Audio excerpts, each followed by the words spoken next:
well, I mean, for my mind, there should have been a lot of gatekeepers or a lot of,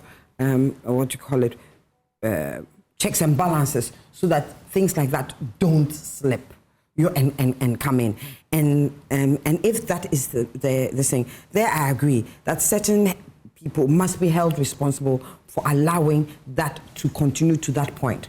And then we need to look at our system, that these are important documents that are coming to shape lives, that are coming for our future. And so we should not allow things to slip. I mean, education is important. We've realized that if education, you have people well educated, it affects their health. If you have people well educated, it affects the economy. If you have people well educated, it affects their social well-being, their physical well-being, just their well-being. You understand?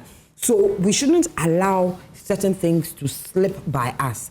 There should be the safeguards that are put there so that any document that comes out that is going to the core of who we are in terms of, then it has to undergo rigorous checks and balances.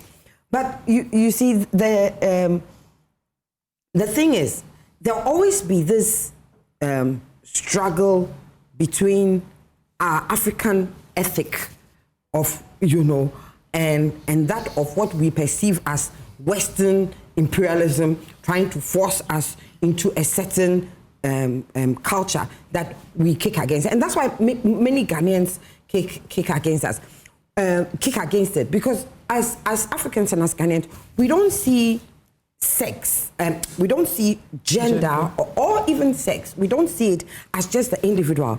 We are communitarian, and we see that a person's sexuality has to do with the community, and not that I'm an adult, you're an adult, and so we are having consensual sex. And so we rebel against it, because for us, sex is part of the community in terms of procreation, continuation of our lineage, continuation of us. What they call it? Telos. The end point of sex is not just sex for pleasure, but it's for continuity, and that is the procreation and continuity of who we are as a people. And that's why you'd have people wanting you get married, the next minute they're asking you whether you're having children, whereas in maybe abroad it is a personal choice whether to have children. Children are an accessory,